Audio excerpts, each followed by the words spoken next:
Ya, tema hari ini adalah mungkin saudara sudah tahu ya, proses, proses Tuhan. Nah, pertanyaannya apa itu proses dan haruskah kita melalui proses dan seperti apa proses, kita akan belajar banyak hari ini. Dan kalau saudara buka Alkitab, saudara akan jumpai banyak orang-orang hebat di Alkitab ya, dari mulai Abraham, Daud, Yusuf, semuanya sampai Yesus, sampai perjanjian baru. Petrus, Yakobus, Yohanes ya, rasul-rasul dan bahkan Paulus gini. Semuanya melalui satu hal yang namanya proses gitu. Nah, pertanyaannya apakah yang dimaksud dengan proses? Ya, apakah yang dimaksud dengan proses? Jadi gini, Saudara, setiap kita mungkin berpikir bahwa kita hidup ada tujuan. Ya, tujuan hidup, saudara sering dengar istilah itu ya, tujuan hidup. Kalau saudara bertanya mungkin tujuan hidup kamu apa? Mungkin mereka ada yang bilang, oke, saya ingin menjadi orang sukses. Atau mungkin seorang anak kecil ditanya apa tujuannya? Apa kalau zaman dulu dibilang apa kayak cita-citamu? Oh, besar nanti saya ingin menjadi apa? Dokter, engineer, dan mungkin segudang cita-cita yang hebat, yang luar biasa. Tapi begini saudara, tujuan hidup atau destiny, ya, itu sebetulnya bukan cuma itu. Kalau misalkan kita, saya berbicara dalam konteks kekristenan tentunya ya. Kalau kita hanya berpikir bahwa oke, tujuan hidup saya sukses, lalu di dalam karir saya juga sukses dan saya akan terus naik dan saya bisa, keluarga saya baik-baik, bahkan saya bisa menjamin keturunan saya, anak, cucu dan seterusnya. Lebih dari itu saudara, karena yang namanya tujuan atau destiny itu selalu berhubungan dengan untuk apa saudara diciptakan. Untuk apa saudara diciptakan. Jadi itu destiny. Nah, kalau saudara bertanya dengan orang secara random, tidak semua orang tahu tujuan hidup mereka. Mungkin ada yang menjalaninya hanya sebatas, ya saya pokoknya hidup hari demi hari, minggu demi minggu.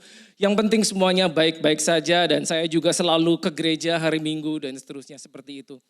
Tapi belum tentu itu orang demikian tahu tujuan hidupnya. Nah mungkin saudara ada yang, ini rasanya mic-nya hilang-hilang ya suaranya, apa enggak?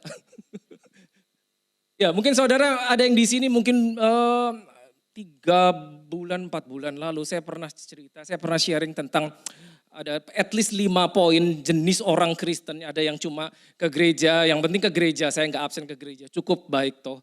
Ada juga yang orang Kristen tapi Kristen hanya sebagai agama. Nangkep maksudnya saudara ya. Tapi ada juga yang lebih jauh lagi sebagai seorang Kristen, yang penting saya lahir baru, cukuplah saya tidak harus ikutan ini, itu, tidak harus pelayanan. Pokoknya saya kan tidak jahat sama orang lain. Ya. Nah, sebetulnya saudara ada di tempat yang mana, di level yang mana? Saudara mungkin masih ingat ya, seperti itu ya. Kalau saudara hadir di sini. Nah sekali lagi bahwa tujuan hidup ini selalu berhubungan dengan untuk apa saudara diciptakan. Destiny, kita bicara destiny. Karena pada saat saudara tahu destiny, itu seakan-akan begini saudara. Seperti saudara mau berjalan, saudara tahu tujuannya mau kemana. Ya. Tidak mungkin pada setiap saat saudara keluar rumah dan saudara baru mau menentukan, oke hari ini saya mau kemana ya. Saudara sudah berjalan tanpa tahu hari itu saudara mau pergi kemana.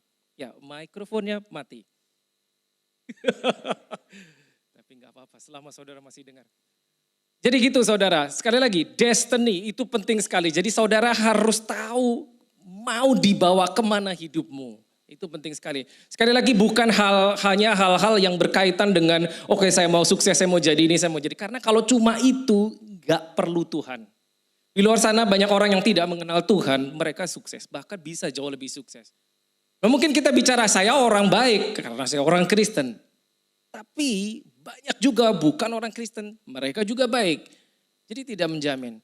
Nah, saat saudara sudah menjumpai destiny saudara, bukan berarti saudara otomatis akan mencapai garis akhir. Ya, destiny walaupun saudara sudah tahu sejelas apapun itu tidak akan tercapai jika tidak ada journey. Jadi cuman destiny, jadi cuman sesuatu yang di depan jauh. Tapi journey itu adalah pada saat engkau mengambil langkah menuju ke sana.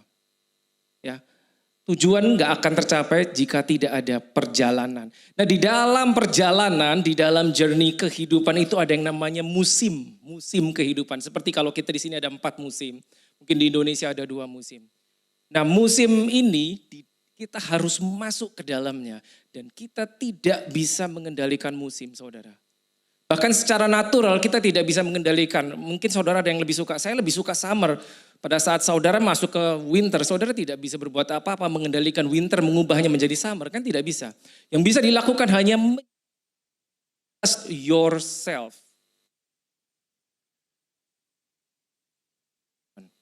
Nah ini penting sekali saudara. Ya, mungkin kita tidak setiap hari atau tidak sering kita memikirkan, oke, saya mau kemana sih sebetulnya? Saya mau jadi apa sebetulnya? Yang bukankah asal semuanya baik-baik saja sudah cukup? Boleh jadi. Tapi sebetulnya rencana Tuhan lebih besar dari sekedar itu. Nah mari kita belajar saudara, lebih jauh ya. Jadi ingat, tidak akan sampai kepada tujuan jika tidak memulai sebuah perjalanan.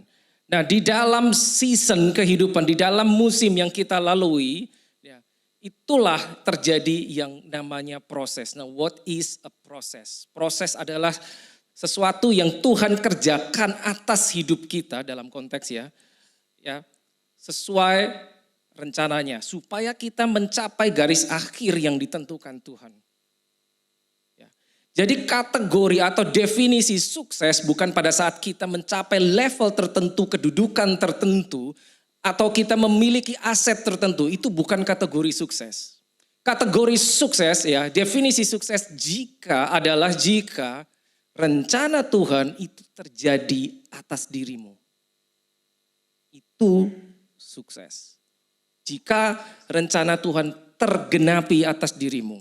Nah the problem is kalau kita nggak tahu rencananya dia apa, seringkali kita sudah berada di dalam posisi dan kita merasa saya sudah berhasil, saya sudah sukses, ternyata belum. Karena kita hanya mengandalkan sudut pandang kita sendiri dan bukan Tuhan. Nangkep maksudnya ya saudara? Jadi kategori sukses itu pada saat apa yang Tuhan mau, yang direncanakannya atas dirimu itu tercapai, tergenapi, terjadi. Ya itu. Itu penting sekali. Jadi kita mesti tahu dan kita mesti berani mengambil langkah. Nah sebuah proses itu perlu kita lalui karena itu akan mengubahkan kita dari satu titik ke titik berikutnya. Akan membawa kita dari satu level ke level berikutnya. Dan di dalam proses selalu ada yang namanya ujian.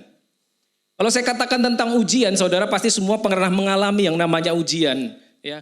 Semua pernah sekolah dan semua pernah mengalami ujian. Kalau di Indonesia ada kelas 1, 2, 3, sampai 6 pun dari kelas 1 sampai 2 harus ada tes atau ujian. Dari kelas 6 kalau di Indonesia masuk SMP harus ada ujian. Dan setiap ujian kita diperhadapkan dengan sesuatu yang kita tidak suka. Saudara boleh tanya sama anak-anak, apakah kamu suka besok ujian? Mungkin jawabannya enggak ada yang suka. Tapi pertanyaannya, apa itu bisa dihindari? Enggak bisa. Pada saat kita mau naik ke level berikutnya, kita harus menjalani ujian. Suka atau tidak suka.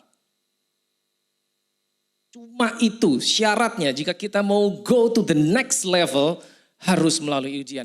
Dan pada saat kita melalui ujian dan selesai dan berhasil, maka kita akan mendapatkan tanda kutip ya, status barukah, gelar barukah. Atau level baru, oh tadinya saya 1, sekarang saya di level 2. Ujian lagi, sekarang saya bisa di level 3 dan seterusnya. Dan ingat saudara, ujian itu bukan cobaan. Cobaan itu didesain untuk menjatuhkanmu. Tapi kalau ujian itu untuk membangun engkau. Nah, saudara tahu bedanya. Cobaan, walaupun mungkin dalam prakteknya, dalam kalimat kita sering melihat, oh ini kayaknya mana ujian, mana sebuah cobaan. Ya. Dan Alkitab berkata Tuhan tidak mencobai, seringkali kita mencobai diri kita sendiri. Ya, jadi itu 2 hal yang berbeda. Cobaan itu memang atau mungkin temptation ya, itu didesain untuk supaya kita gagal jatuh dan udah kamu di bawah aja, jangan sampai naik lagi. Tapi beda kalau ujian. Ujian itu adalah untuk menguji sampai seberapa kapasitasmu, maka engkau akan naik ke level berikutnya. The problem is tidak semua orang suka ujian. Ya, tidak semua orang suka proses. Tidak semua orang suka ujian. Karena di dalam proses kebanyakan dari kita tahu bahwa kita harus melalui sesuatu yang tidak enak. Atau kita harus menghadapi sesuatu yang kita belum pernah hadapi. Itu dia, sehingga tidak banyak yang mau. Akhirnya kita memilih udahlah saya begini-begini aja, it's okay Tuhan. Yang penting aku terus ke gereja gitu. Gak usahlah yang itu ikut ini itu. Gak usahlah belajar firman gue. Yang penting aku statusku Kristen cukup. Udah cukup saudara. Udah cukup. Saudara tahu artinya Kristen. Christian berarti seperti Christ, seperti Kristus. Jadi akhir perjalanan kita adalah jika pada saat kita memandang cermin dan yang kita lihat Kristus. Paulus berani mengatakan, aku sudah mati, sekarang yang hidup Kristus di dalamku.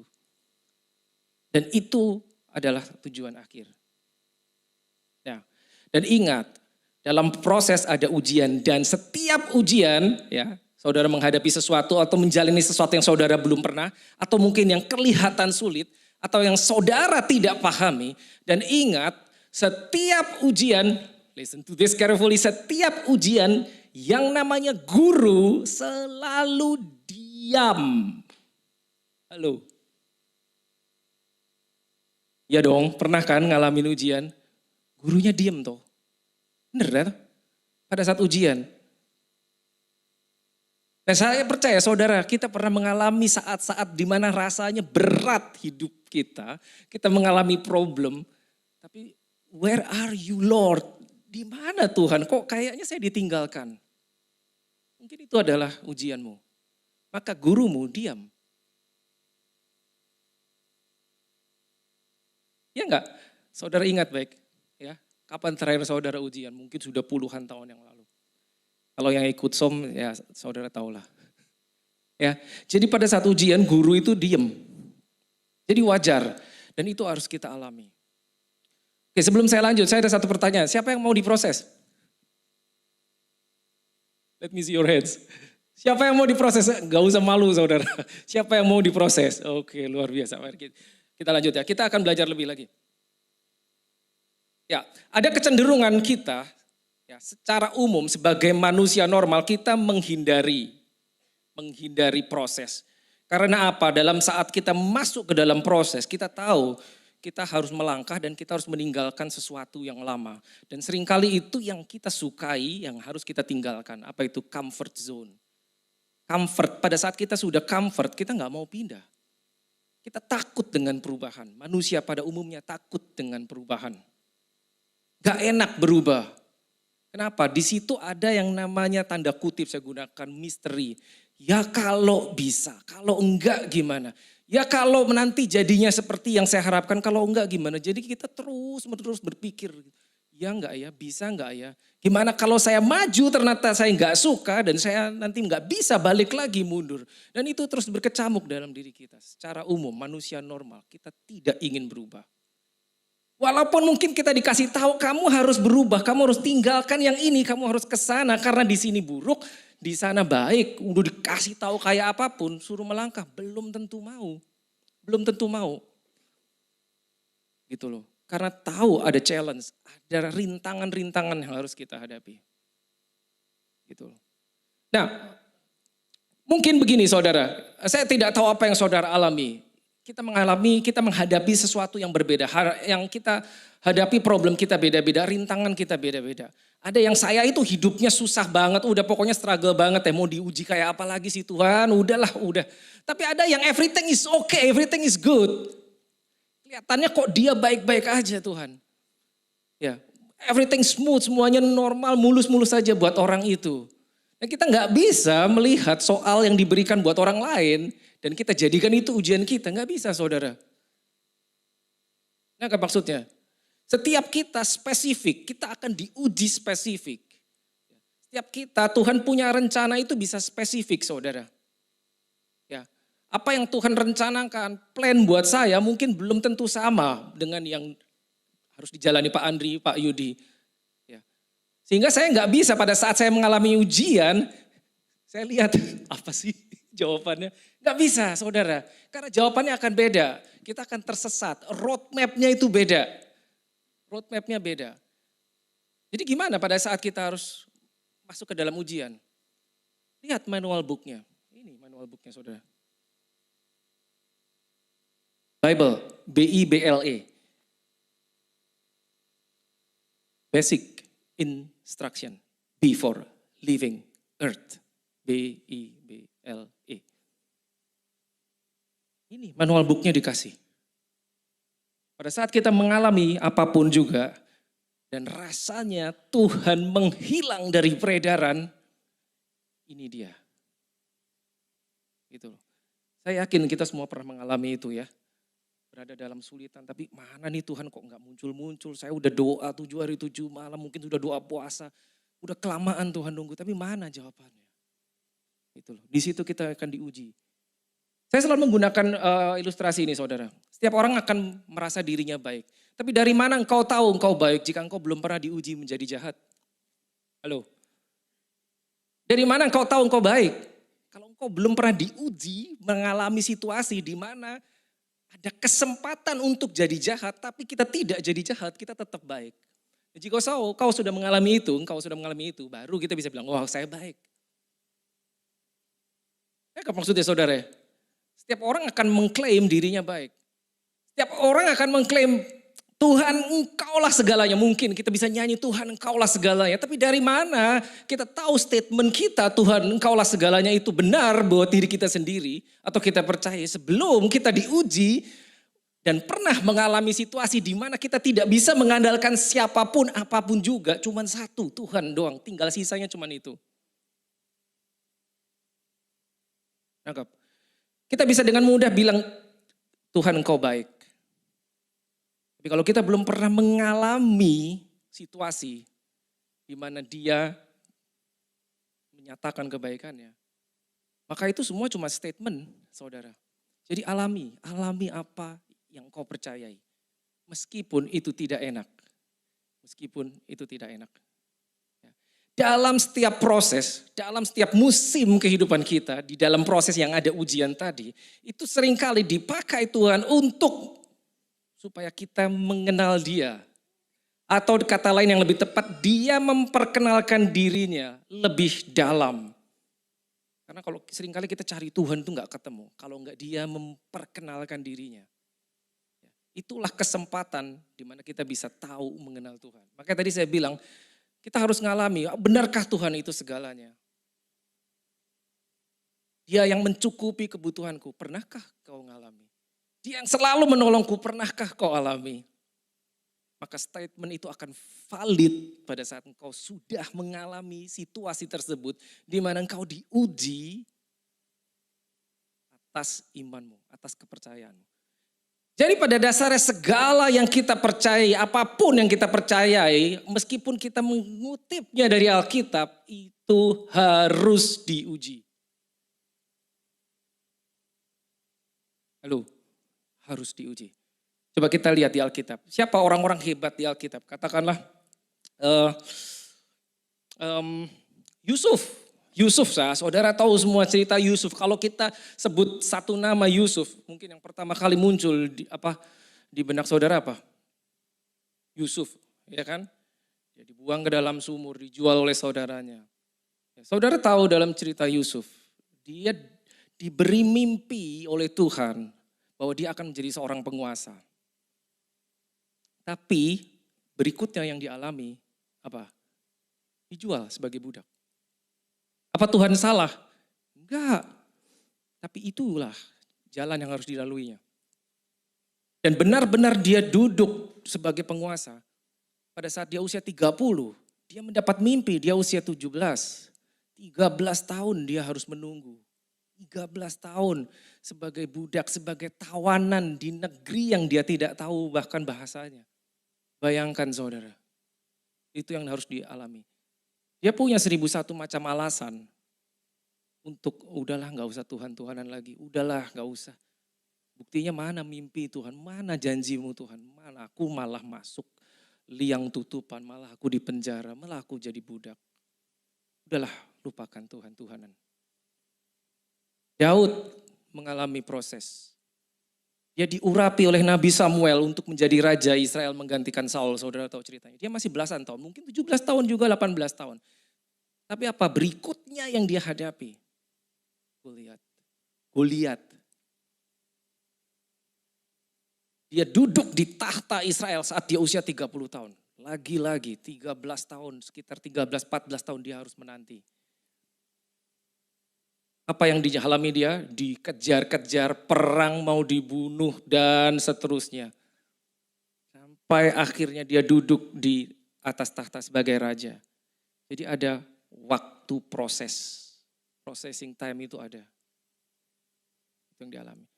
Yakub, saudara tahu cerita Yakub. Sebelum dia menjadi Israel, dia Yakub. Saudara tahu arti nama Yakub kan? Ya kan? Supplanter, penipu. Katakanlah dia sukanya tipu orang. Maka dia diproses sama Tuhan dengan cara dikirim ke ahlinya tipu. Siapa itu? Laban. Laban itu lebih ahli daripada Yakub dalam hal tipu menipu. Dan mereka baku tipu gak lama, 20 tahun aja. 7 tambah 7 tambah 6. Habis-habisan babak belur, tipu sini tipu sana. Tapi dia balik, dia tidak lagi jadi Yakub, dia jadi Israel. Itu yang dialami. Itu yang dialami Yakub.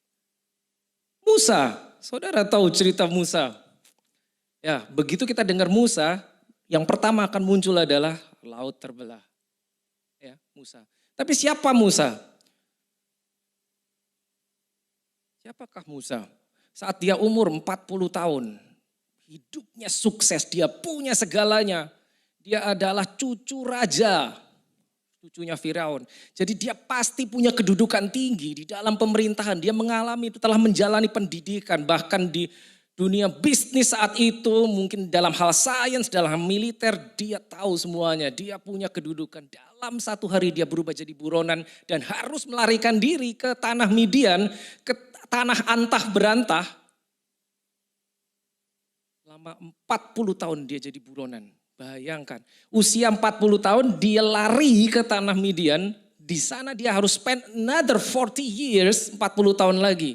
Dari seorang yang punya kedudukan tinggi, mungkin dalam pemerintahan, tiba-tiba tercabut dari posisinya. Dan dia harus hidup menggembalakan ternak. Tiba-tiba gak ngomong sama orang, ngomong sama hewan 40 tahun. Kayak apa rasanya coba? Mungkin Musa pikir udahlah habis hidupku. Tiba-tiba saat dia usia 80 tahun, ada yang 80 gak di sini? Ada gak? Belum ada toh. 80 tahun mungkin ya udahlah, udah cukup tua, udah saya hanya akan menghabiskan waktu untuk udahlah ya, udah mungkin yang gini umur hidup saya ya saya sama hewan-hewan. Tiba-tiba Tuhan datangi Musa, Musa aku perlu kamu balik ke Mesir, bebaskan umatku. Makanya Musa menolak, udah Tuhan jangan saya gak pandai bicara. Nah itu aneh saudara. Alkitab mencatat aku ini orang yang petah lidah, gak bisa ngomong. Padahal dia mantan orang yang punya kedudukan tinggi, berpendidikan tinggi. Kok bisa tiba-tiba dia gak bisa ngomong. Mungkin karena 40 tahun dia gak pernah ngomong sama orang, karena hidupnya cuman sama hewan. Direset habis sama Tuhan. Sampai nol. Nah sekarang baru, ayo. Kita gak ngerti Tuhan, kok harus seperti itu. 40 tahun menunggu. Habis itu dia akhirnya diutus kembali ke Mesir. Dan 40 tahun lagi di padang gurun, kebayang gak sih? 40 pertama luar biasa, bergelimang harta mungkin kedudukan. 40 tahun kedua gak punya apa-apa sebagai buronan, cuma memelihara kambing domba. 40 tahun ketiga dia menjadi pemimpin bangsa yang tegar tengkuk. Berapa kali dia mau dilempari batu. Kalau sekarang kita ditanya, ada yang mau kayak Musa? Meskipun kuasa yang diberikan, dipinjamkan kepada Musa itu kuasanya luar biasa.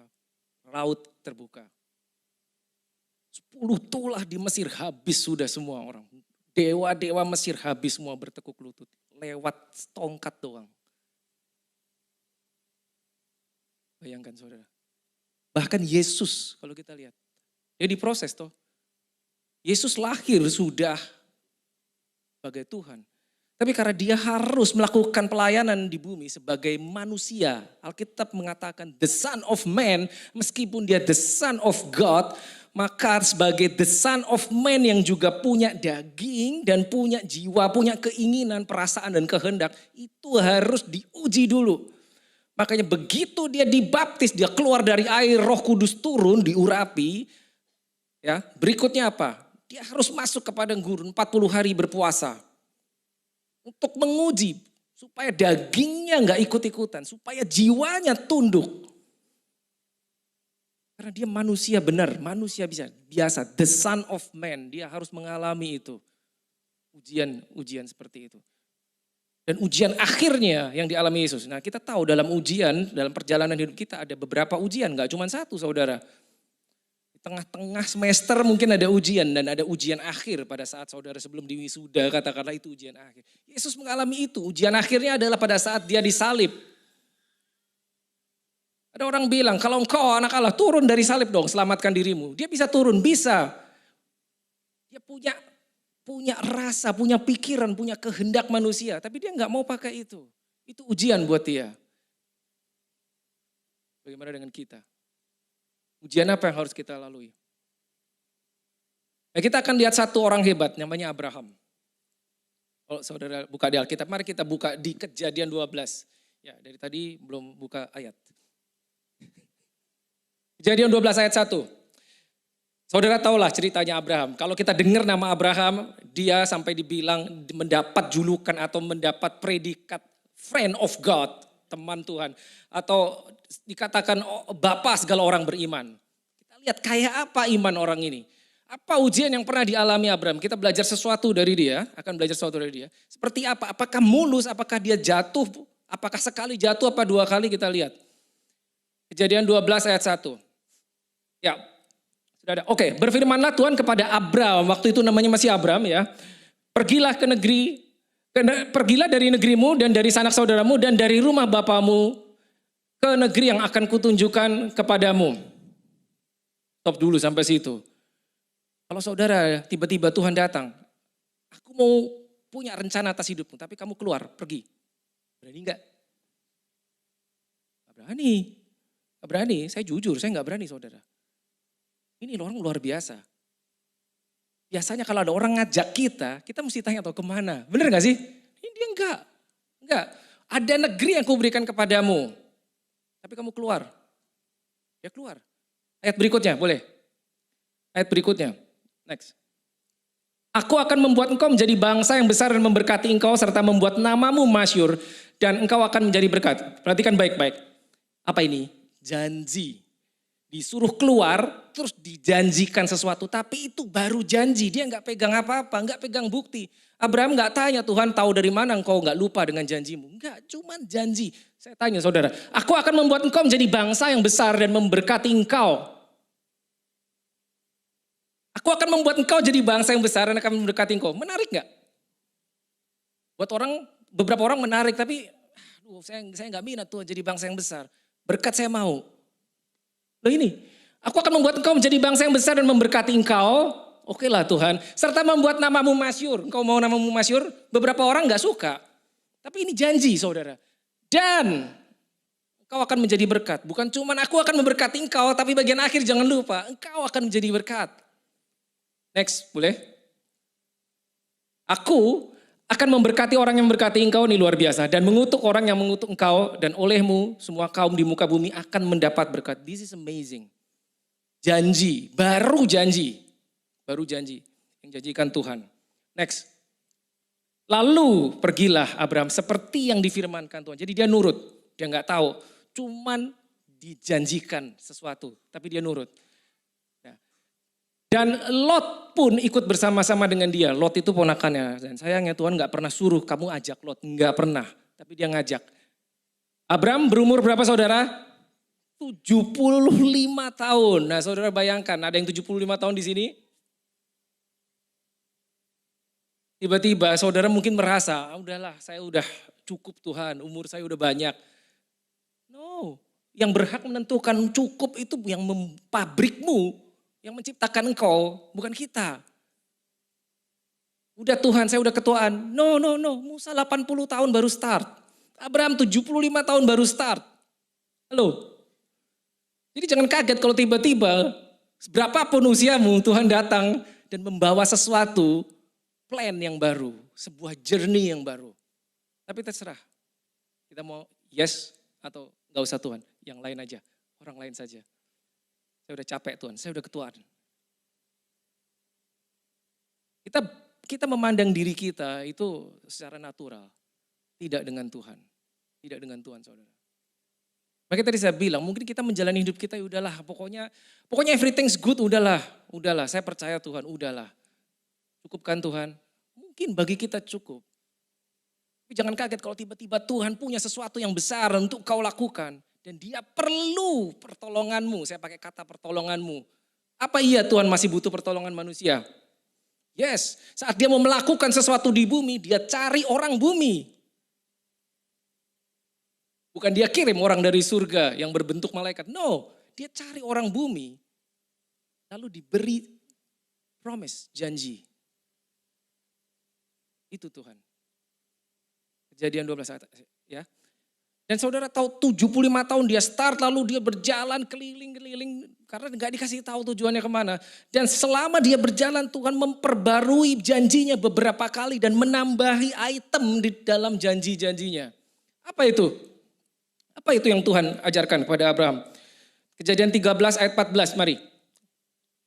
Kejadian 13 ayat 14. Jadi Tuhan tahu ini panjang nih, gitu loh. Tapi kita tidak pernah melihat di Alkitab, Abraham capek pada saat dia berjalan sambil menunggu Tuhan kapan janjinya. Lalu dia berdoa, Tuhan kirimkanlah malaikatmu paling gak untuk memberi penghiburan lah Tuhan. Karena aku capek nungguin gak dapat, gak datang janjinya. Gak pernah ada seperti itu saudara. Gak pernah ada. Tapi bukan berarti tidak dia kuat. Bukan berarti dia kuat. Ya mari, Kejadian 13 ayat 14. Boleh? Setelah berpisah daripada Abram, setelah Lot berpisah, berfirmanlah Tuhan kepada Abram. Dibaharui janjinya. Pandanglah sekelilingmu dan lihatlah dari tempat engkau berdiri itu ke timur dan ke barat, utara dan selatan. Lanjut saudara, boleh? Sebab seluruh negeri yang kau lihat itu kuberikan kepadamu dan kepada keturunanmu untuk selama-lamanya. Ditambahin lagi janjinya, lebih jelas lagi, diperjelas lagi. Ini loh yang akan kamu dapat kalau kamu ikut. Gitu loh. Tapi Abraham belum punya anak. Belum punya anak. Dijanjikan dapat sebuah negeri. Tetap belum punya anak. Setelah berpisah dari Lot kan, dikatakan demikian. Ya. Lalu apa yang terjadi? Kejadian 15, mari, ayat 1. Dan seterusnya. Kejadian 15, ayat 1. Yes, kemudian datanglah firman Tuhan kepada Abraham. Diperbarui lagi janjinya. Dalam suatu pengertian, jangan takut. Karena Tuhan tahu, Abraham takut. Akulah perisaimu, upahmu akan sangat besar. Boleh, lanjut, 2. Ya, saudara bisa baca. Abraham menjawab, ya Tuhan Allah, apakah yang akan kau berikan kepadaku karena aku akan meninggal dengan tidak mempunyai anak. Dan yang akan mewarisi rumahku ialah Eliezer orang Damsyik itu. Itu maksudnya gini saudara. Tuhan ini udah sekian lama aku jalan, tapi mana Tuhan? Aku tahu engkau memberi janji, engkau tambahi janji, engkau memperkuat janji. Tapi mana? Mana Tuhan? Aku belum lihat. Bahkan aku akan mati tanpa memiliki anak. Desperate saudara. Tidak mudah berjalan dalam Tuhan. Mengikuti janjinya Tuhan karena gak kelihatan. The problem is pada saat Tuhan memanggil siapapun orang itu di dalam Alkitab. Dia cuma memberikan janji tapi dia tidak pernah memberitahu how and how long. That is a problem. Bagaimana nanti kamu terimanya, bagaimana aku akan memenuhinya, itu gak dikasih tahu. Juga berapa lama kamu harus menunggu, menjalani proses, gak pernah dibilangin. Gak pernah dibilangin. Ingat dia start 75 tahun. Tidak mudah buat dia. Akhirnya dia bilang kan, next ayat selanjutnya. Tuhan aku gak punya anak, aku akan mati tanpa punya anak. Ya. Lagi kata Abraham, engkau tidak memberikan kepadaku keturunan. Statement Abraham terhadap Tuhan. Engkau tidak memberikan aku keturunan. Engkau menjanjikan, tapi keturunan engkau tidak berikan kepadaku. Mudah? Tidak. Lanjut saudara. Next. Sulit. Lanjutnya apa? Tetapi datanglah firman Tuhan kepada yang demikian. Orang ini tidak akan menjadi ahli warismu. Melainkan anak kandungmu. Jadi Tuhan bilang, engkau akan punya anak. Gitu. Apakah Abraham langsung percaya? Tidak, tidak langsung percaya. Mari kita buka ayat 16. Ayat 6. Ayat 6-nya. Sebelumnya. Ayat 5. Karena Abraham sulit percaya setelah berjalan, maka ini yang dilakukan Tuhan. Lalu Tuhan bawa Abraham keluar serta berfirman, coba kamu lihat ke langit, hitung bintang-bintang, jika engkau dapat menghitungnya sebegitulah. Maka firman-Nya kepadanya, demikianlah banyaknya nanti keturunanmu. Lalu ayat berikutnya luar biasa. Lalu berikutnya, percayalah Abraham kepada Tuhan, maka Tuhan memperhitungkan hal itu kepadanya sebagai kebenaran. Percaya akhirnya. Hitung langit, bintang, sebegitu banyak. Percaya. Akhirnya percaya. Dan ayat selanjutnya ini luar biasa. Maka Tuhan memperkenalkan dirinya. Akulah Tuhan yang membawa engkau keluar dari Ur Kasdim. Dia memperkenalkan dirinya setelah Abraham berjalan sekian lama. Dia belum memperkenalkan dirinya kepada Abraham waktu dia umur 75 tahun di Ur Kasdim. Tapi di sini setelah berjalan sekian lama, capek, lelah menunggu janji tidak kunjung datang, baru Tuhan bilang, I am the Lord, bahasa aslinya Yahweh, Jehovah. Mungkin saat itu Abraham cuma mengenal bahwa God is Elohim, pencipta. Dia tidak pernah tahu God itu adalah Jehovah. God yang membuat covenant, Jehovah. Dia tidak pernah tahu, baru di sini. Ini aku yang ngomong kamu, itu adalah Jehovah yang membuat perjanjian. Maka turun ke ayat 18. Ini yang dilakukan Tuhan. Pada hari itu Tuhan mengadakan perjanjian dengan Abraham serta berfirman, kepada keturunanmu lah kuberikan negeri ini, mulai dari sungai Mesir sampai ke sungai yang besar itu. Dia membuat perjanjian. Nah saudara bayangkan, Tuhan itu maha semuanya sudah. Sebutlah maha hadir, maha tahu, semua, apapun dia bisa. Apakah Tuhan perlu membuat perjanjian? Tidak perlu. Pada saat dia mengucapkan sesuatu itu sebetulnya begini.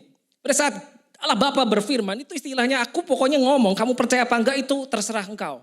Aku sudah bicara, jika engkau percaya itu jadi milikmu. Jika engkau tidak, engkau rugi sendiri. Apa maksudnya? Itu cukup, tapi ini lebih. Dia turun membuat perjanjian. Berarti dia menurunkan dirinya ke level manusia, pemahaman manusia itu pokoknya kalau ada janji saya baru bisa percaya Tuhan. Kalau kau cuma ngomong aja, buktinya mana udah sekian lama Tuhan. Nah ini luar biasa saudara.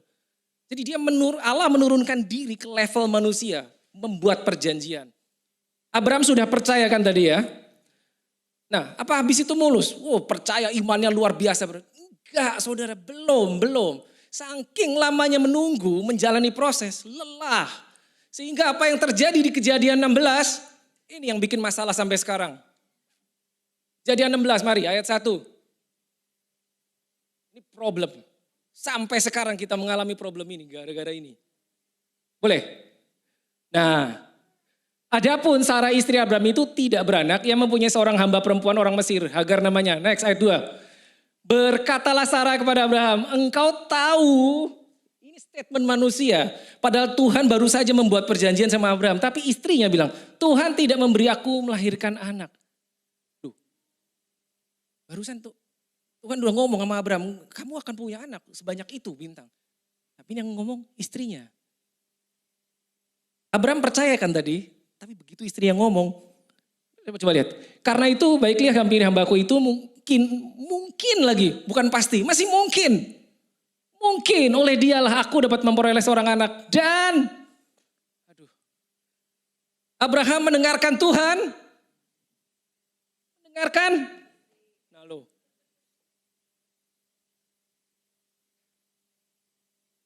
Saudara ingat waktu di Taman Eden. Adam diciptakan, diberi hukum Tuhan. Gini. Jangan makan buah yang itu. Akhirnya dia mendengarkan. Jadi istri, saya enggak khotbah family. Itu nanti. Tapi satu hal begini saudara. Jika engkau seorang istri, penting engkau tahu apa yang Tuhan katakan kepada suamimu. Jika engkau suami, penting engkau cerita visi yang dari Tuhan kepada istrimu. Halo.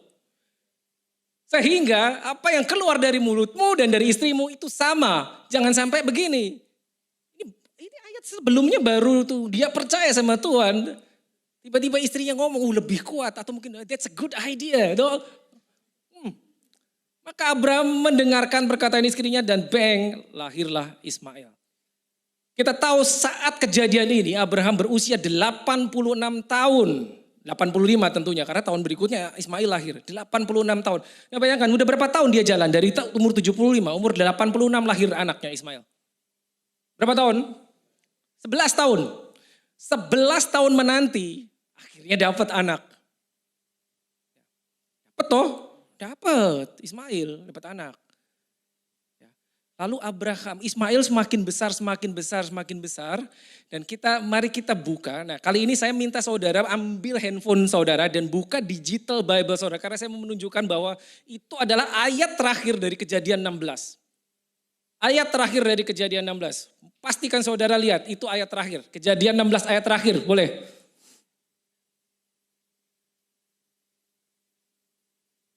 Kejadian 16 ayat 16. Yes, ini ayat terakhir toh, bener kan? Terakhir loh, habis itu habis kan. Apa dikatakan? Abraham berumur 86 tahun ketika Hagar melahirkan Ismail. Tadi kita sudah bahas. Itu ayat terakhir Kejadian 16. Habis itu habis. Kalau saudara lanjut baca, berarti saudara harus masuk ke pasal 17. Betul? Nah pasal 17 ayat yang pertama bunyinya apa? Mari. Kejadian 17 ayat 1. Coba. Nah ini ketika Abraham berumur 99 tahun. Aneh kan saudara? Kejadian 16 ayat terakhir dikatakan, dicatat Alkitab, saat itu Abraham usia 86 tahun, Ismail lahir. Lalu tiba-tiba Kejadian 17 langsung skip fast forward, Abraham berumur 99 tahun. Berapa lama jedanya? 13 tahun Tuhan diam. Pada saat Abraham mengikuti saran istrinya, apa Tuhan mencegah?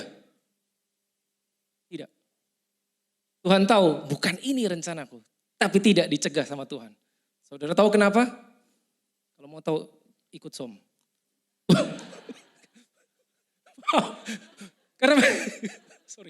Karena itu jawabannya sama pada saat saudara berpikir. Kenapa pada saat Hawa, ya istrinya Adam itu mengambil buah yang harusnya nggak boleh diambil. Tuhan diam saja. Itu sama alasannya kenapa. Ini kan begitu juga toh. Tuhan tidak mencegah, coba Tuhan bilang, enggak tunggulah, itu bukan itu, nanti kamu bikin runyam. Enggak. 13 tahun dalam hidup Abraham hilang. Tidak tercatat di Alkitab. Tidak ada pewahyuan Tuhan, diam 13 tahun. Saat itu apa yang terjadi selama 13 tahun? Itulah saat Abraham, masih Abram. Saat Abram hidup dengan Ismail. Dia senang saudara dapat anak loh, udah nunggu 11 tahun akhirnya lahir juga. Udah gitu Tuhan gak bilang, Abraham kamu salah. Tidak. Jadi di benak Abraham inilah anak yang dijanjikan Tuhan. Itu. 13 tahun jalan. Silent. Tiba-tiba umur 99. Tuhan datang. Bilang. Coba lagi. Kejadian 17 ayat 1. Abraham berumur 99 tahun. Maka Tuhan menampakkan diri kepada Abraham dan berfirman kepadanya, akulah Allah yang maha kuasa. Apa ini maksudnya? Lihat. Hiduplah di hadapanku dengan tidak bercela. Nah saudara ingat tadi waktu Abraham lelah, ya, Tuhan sebelum membuat covenant, Tuhan memperkenalkan diri. I am Jehovah, God of covenant. Sebelumnya Abraham gak tahu, dia cuma tahu Elohim. Di sini Tuhan memperkenalkan dirinya dengan nama lain. I am El Shaddai, the mighty God, Allah yang maha kuasa. Terus dikasih catatan, hiduplah tidak bercela, be blameless. Gak ada cerita jika berhadapan dengan El Shaddai, itu udah yang mentok maha kuasa. Kenapa Tuhan harus memperkenalkan diri sebagai ini aku maha kuasa? Karena berikutnya dia akan melakukan sesuatu dalam hidup Abraham yang akal sehatnya tidak bisa paham, tidak bisa pahami. Maka dia harus memperkenalkan diri yang kali ini di El Shaddai, maha kuasa. Udahlah, apapun aku bisa lakukan. Dia harus kasih tahu Abraham dulu. Itu saudara. Kejadian 17 ayat 1. Habis itu apa yang dilakukan? Ganti dulu namanya. Sekarang namamu aku ganti. Bukan lagi Abram tapi Abraham. Istrimu aku ganti nama bukan lagi Sarai tapi Sarah. Abram diganti menjadi Abraham. Abraham itu artinya the father of many. bapa segala bangsa. Belum punya anak dari Tuhan. Abraham sudah punya satu, Ismail. Tapi dia dipaksa, tanda kutip, saya gunakan kata dipaksa oleh Tuhan untuk hidup mendeklar apa yang sebetulnya dia belum lihat. Dia belum menjadi bapa segala bangsa, tapi dia sudah diberi nama engkau bapa segala bangsa. Sehingga pada saat dia memperkenalkan diri, hai nama saya bapa segala bangsa. Jadi sejak titik itu dia terus menerus mengucapkan sesuatu dari mulutnya. Maka baru terjadi. Maka di Alkitab kita tahu perjanjian baru ada yang Roma 14 ayat 7. 7 ayat 14. Dikatakan bahwa God called things which be not as though they were. Tuhan memanggil yang tidak ada menjadi ada. Abraham memanggil yang tidak ada menjadi ada. Tapi dipaksa dengan cara saya ganti nama kamu. Diganti namanya. Sebelum kamu menerima, aku ganti dulu namamu. Lalu bikin covenant lagi. Kali ini ada sign-nya, ada tandanya, covenant-nya. Apa itu? Setiap laki-laki yang lahir di rumahmu harus disunat. Itu covenant, tanda. Ada artinya, ada. Teman saya nggak akan bahas ke situ lebih dalam karena waktunya tidak cukup, saudara. Itu proses yang dijalani Abraham. Ya. Ingat, tadi Abraham pikir ini anak yang sudah aku miliki, Ismail. Inilah yang dari Tuhan. Tapi apa kata Tuhan?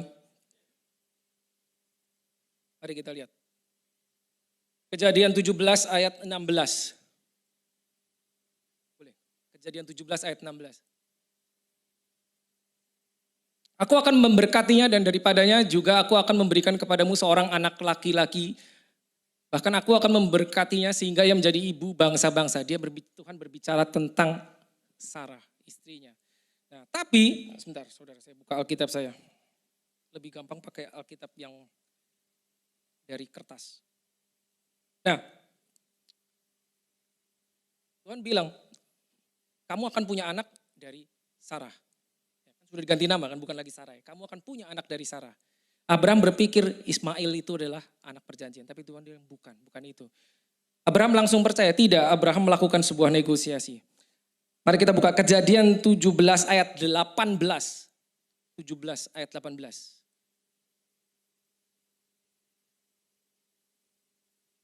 Kejadian 17 ayat 18. Ya.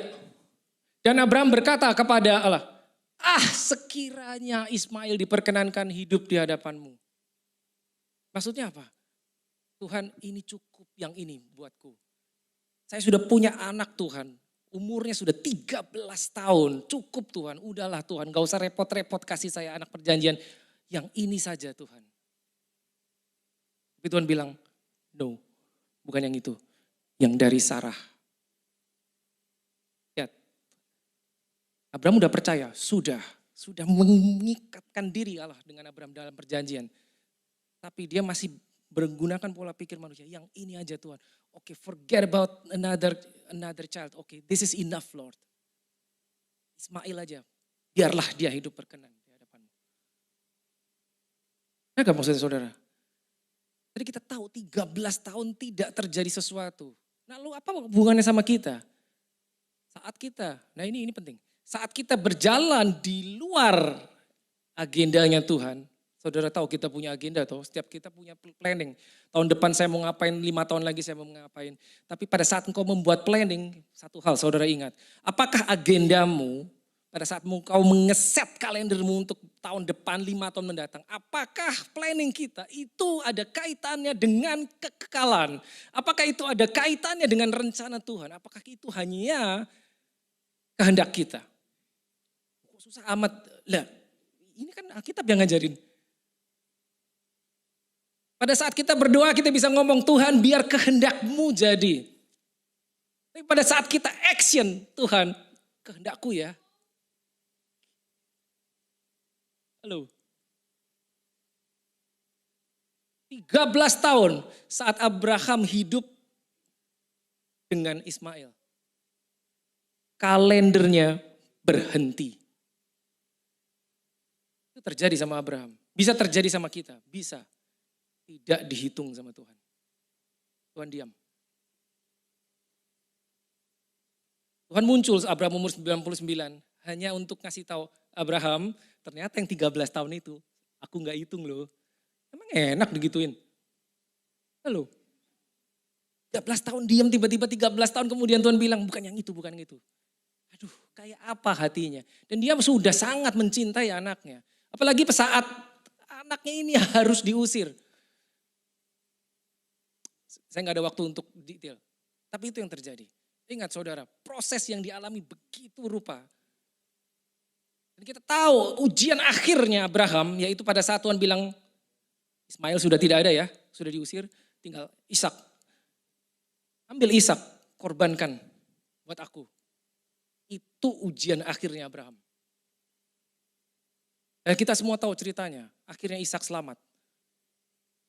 Karena ketaatan Abraham kali ini sudah beda dia. Anaknya diambil, mau diambil, dia taat. Ya, tidak jadi mati Ishak. Tapi kalau kita baca Alkitab, kita hanya berpikir bahwa oh Tuhan menginginkan kematian Ishak. Tidak, yang diinginkan Tuhan kematian Abraham. Apa maksudnya? Bukan kematian Ishak, kematian Abraham. Tuhan ingin kau harus mati sehingga tidak ada lagi penghalang antara aku dan engkau. Meskipun itu adalah orang yang paling kau cintai. Aduh. Ayo, gimana itu coba? Singkirkan anakmu. Tapi yang ku inginkan kematianmu, bukan kematian anakmu. Ikatanmu akan hal lain di dunia, harus mati. Gampang? Enggak gampang saudara. Sulit. Satu contoh lagi sebelum saya tutup. Satu contoh lagi. Saudara ingat saat Yesus memanggil murid-muridnya. Nah, saya mau minta sekali lagi saudara buka digital Bible saudara di handphone saudara. Boleh itu versi apapun. Matius 4 ayat 18. Ya, Matius 4 ayat 18. Karena kalau di sini nggak kelihatan. Nah, yang saya mau saudara lihat di Matius 4 ayat 18 ya. Matius 4 ayat 18. Ini kan ya, ini Matius 4 18, lihat. Dan ketika Yesus sedang berjalan menyusur danau Galilea, ia melihat dua orang bersaudara yaitu Simon yang disebut Petrus dan Andreas saudaranya. Mereka sedang menebarkan jala di danau sebab mereka penjala ikan. Ya, kayak nggak ada artinya, ini semua cuma laporan aja. Tapi yang saya mau saudara lihat, judul perikopnya apa? Yesus memanggil murid. Berarti ayat ini, seluruh perikop itu berbicara gini. Yesus memulai pelayanannya, yang dicari dia adalah murid. Sehingga pada saat terakhir dia harus kembali naik ke surga, dia pesan sama muridnya apa? Sama 12 rasul. Jadikanlah semua bangsa muridku, bukan muridmu loh. Jadikanlah semua bangsa muridku. Ajarlah mereka akan semua yang sudah kuajarkan kepadamu. Jadi Yesus minta muridnya untuk memuridkan. Untuk itu, murid-murid itu sebelum memuridkan harus jadi murid dulu. Nah ini, saat Yesus memulai pelayanannya, dia mencari murid. Bukan mencari pengikut, tidak saudara. Murid. Nah, kalau kita baca Matius, Markus, Lukas, Yohanes ya, 4 Injil. Kita tahu Yesus itu pengikutnya banyak sekali. Dia pernah memberi makan 4.000 orang, dia pernah memberi makan 5.000 orang. Dia melakukan khotbah di atas bukit, ribuan orang datang. Mereka percaya, believers, tapi mereka bukan murid. Untuk yang namanya murid, dia pilih, handpick. Ada orang lagi sibuk menjalaikan, ikut aku. Terus dia ngomong, aku akan menjadikan engkau penjala manusia. Saya tanya, menarik gak? Mereka gak tahu saudara. Sebentar. Kamu tukang kayu, aku tukang ikan. Apa urusannya? Tiba-tiba ada seorang tukang kayu datang berkata kepada tukang ikan, ikut aku akan menjadikan engkau penjala. Mungkin mereka berpikir, aku sudah penjala, tapi ikan. Tiba-tiba Yesus bilang penjala manusia, itu mungkin istilah baru yang mereka belum pernah dengar. Penjala manusia. Apa itu menarik? Mungkin tidak. Tapi anehnya mereka meninggalkan segalanya dan ikut Yesus. Petrus dan Andreas. Habis itu ketemu lagi Yakobus dan Yohanes. Bahkan dikatakan mereka meninggalkan perahunya, jalannya dan meninggalkan ayahnya pergi mengikut Yesus. Terus Yesus ketemu Matius di rumah pemungut cukai. Ikut aku, tinggalin semua pekerjaan. Ada apa dengan tukang kayu ini sehingga satu kalimatnya orang meninggalkan semua. Ikut dia. Dan Yesus tidak bilang, kamu ikut aku, gak lama, 3,5 tahun aja. Habis 3,5 tahun, kamu akan begini, dijelasin. Tidak ada. Planning, tidak ada. Kamu akan menerima ini, berkat. Tidak ada janji apa-apa, cuma satu, one single promise, kamu jadi penjala manusia, kamu ikut aku. Tidak menarik mungkin, tidak. Tapi yang dicari murid. Nah murid bukan believers. Believers bukan murid, tapi murid pasti believers. Ada bedanya saudara. Mereka yang datang kepada Yesus pada saat Yesus berkhotbah di atas bukit, ribuan orang yang diberi makan, saudara ingat, itu mereka percaya. Kebanyakan dari mereka percaya, tapi kalau cuma believers, hari Minggu bisa teriak terpujilah Tuhan, tapi hari Jumat bisa teriak salibkan dia. Kalau believers, saya percaya Tuhan, karena hari ini feeling saya lagi bagus. Tapi kalau murid, enggak, engkau harus dengar apa kata gurumu. Kalau believers doang, saya percaya Tuhan. Pada saat menjumpai ayatmu dan saya tahu maknanya, saya tahu maksudnya. Tapi pada saat jumpai ayatmu dan saya enggak ngerti maksudnya, nanti dulu Tuhan. Saya percayanya besok aja saat saya sudah mengerti. Halo, pada saat kita mengerti, diberitahu, belum tentu kita mau percaya. Believers. Aku ikut engkau Tuhan, aku percaya. Karena aku setuju dengan firman-Mu. Pada saat kita ketemu firman yang gak enak, nanti dulu Tuhan. Saya cuti jadi orang percaya dulu. Tapi kalau murid gak bisa saudara. Guru kemana, engkau ikut. Engkau ikut. Guru suruh engkau ngapain, engkau ikut. Worship team boleh kembali? Ya. Dan murid itu ada ujiannya. Murid-murid mengalami ujian juga. Iya, mengalami ujian lebih dari sekali. Suatu kali mereka diutus dua-dua oleh Yesus. Kamu pergi ke kota depan. Aku gak ikut, kamu pergi. Tapi aku kasih kamu kuasa. Ngapain guru? Ini yang harus kamu lakukan. Heal the sick, raise the dead, cleanse the lepers, cast out demons. Itu murid. Itu lakukan. Aku gak ikut. Lalu kita tahu beritanya. Mereka kembali dengan bersuka cita. Berhasil. Tapi ujian akhir yang dialami 12 murid Yesus adalah pada saat Yesus berkata, bentar lagi imanmu akan tergoncang. Wah mereka gak ngerti maksudnya apa. Petrus langsung ngomong, tidak guru, aku siap mati buat engkau. Lalu Yesus bilang apa? Saudara ingat kan? Kamu siap mati buat aku? Belum ayam berkokok 2 kali, kau akan menyangkal aku 3 kali. Gagal saudara. Abraham pernah gagal. Murid-murid gagal lebih dari sekali.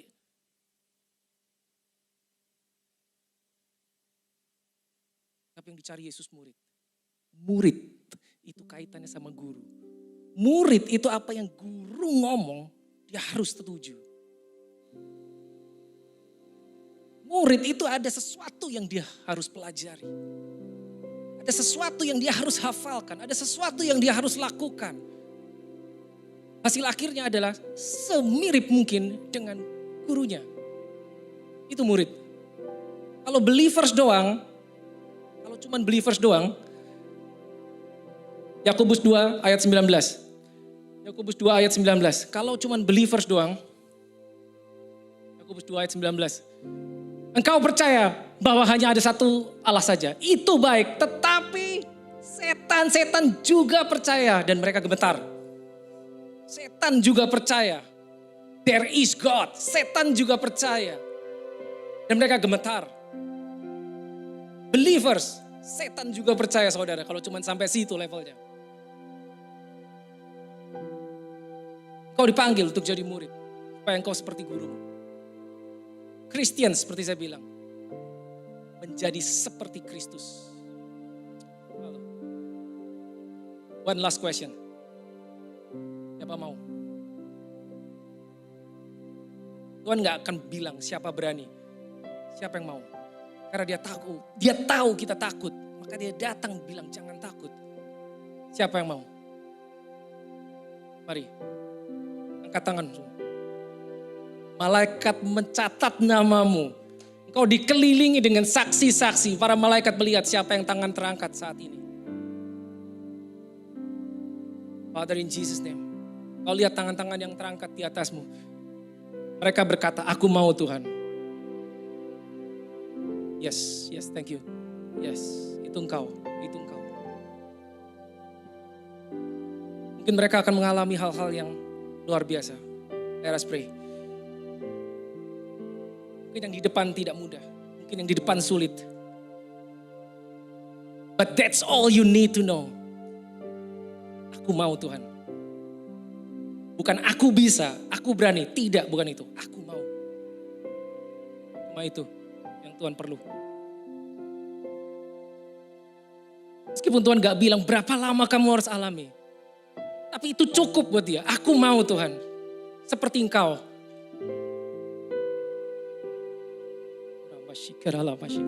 Let us pray. Thank you Jesus. Ingat saudara, hidupmu belum selesai. Masih ada lagi di depanmu. Meskipun kau gak tahu apa yang harus engkau lakukan. Mau jadi apa lagi. Belum selesai saudara.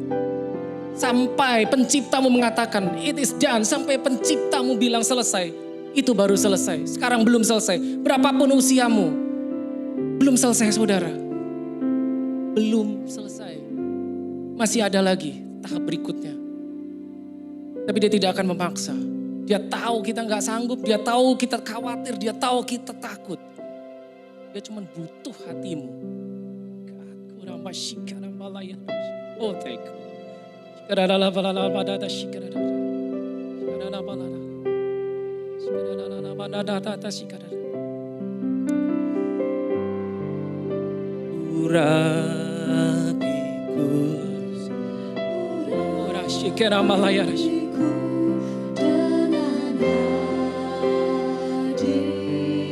Saya undang bangkit berdiri saudara.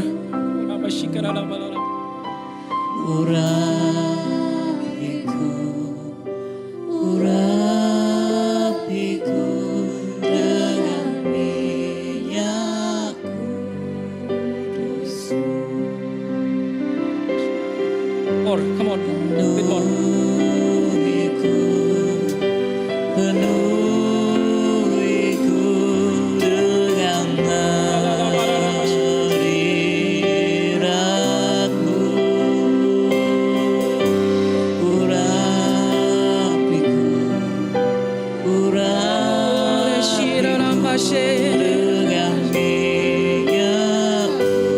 Oh, sing one more time, sing one more. Dengan segenap hatimu, dengan segenap hatimu. Penuhiku dengan hadiratmu.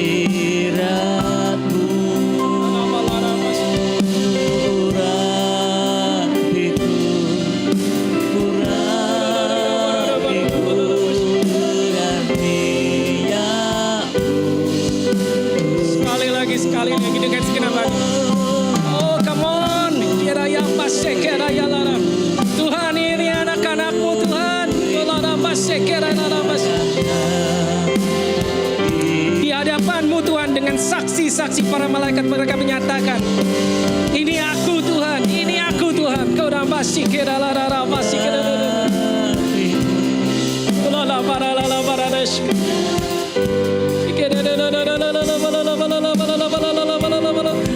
Oh, Rabasikira dalam Basikira. Holy Jesus, thank you Lord Jesus.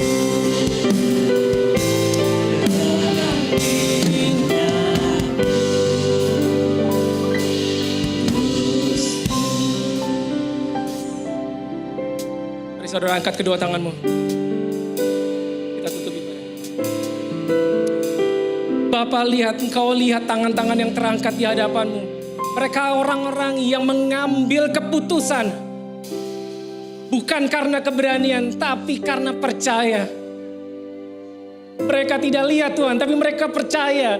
Dan mereka berani berkata, it's me Lord. Ini aku Tuhan. Meskipun kau bawa aku ke tempat yang aku tidak tahu. Meskipun aku harus lalui banyak hal. Aku mau percaya dengan kau Tuhan.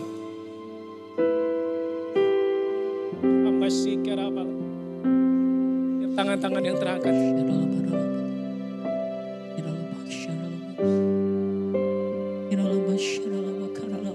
Sebentar Sebentar lagi, suddenly you will see. You will see something new in your life. You will see sesuatu yang belum pernah kau lihat, kau akan lihat dalam waktu dekat. Kau akan lihat, dan itu akan membawamu naik ke level yang berikutnya. Kepercayaanmu kepada Tuhan bukan lagi berdasarkan kata orang, tapi karena engkau mengalami Dia. Engkau mengalami Dia, maka pada saat engkau berkata, "You are my God," tidak ada yang bisa menggoncangkan lagi. Oh, terima kasih Tuhan, terima kasih Tuhan. Mari saudara, angkat tanganmu. Terima berkat yang terbaik. Kekuatan yang baru di dalam Roh Kudus. You are blessed going out. You are blessed coming in. And all things that you do with your hands shall prosper. Because it is the Lord. It is the Lord that will make it prosperous. The Lord is with you. You'll be above only and not be beneath. You'll be the head only and not the tail. Dimanapun kau berjalan, kuasa itu, kuasa kebangkitan itu akan menyertai engkau. Maka tanda-tanda heran seperti yang dikatakan di Alkitab akan menyertai engkau dimanapun kau berada. Terimalah berkat dari Bapa, Allah yang Maha Kuasa. Berkat dari Allah Bapa yang Maha Kuasa di dalam Anak yang tunggal Kristus Yesus. Dan persekutuan dengan Roh Kudus saat ini, mulai saat ini turun atasmu dan tinggal tetap. Mulai sekarang bahkan sampai selama-lamanya. Sampai selama-lamanya. Dan buat kita semua yang percaya, sama-sama kita katakan, amin. God bless you all.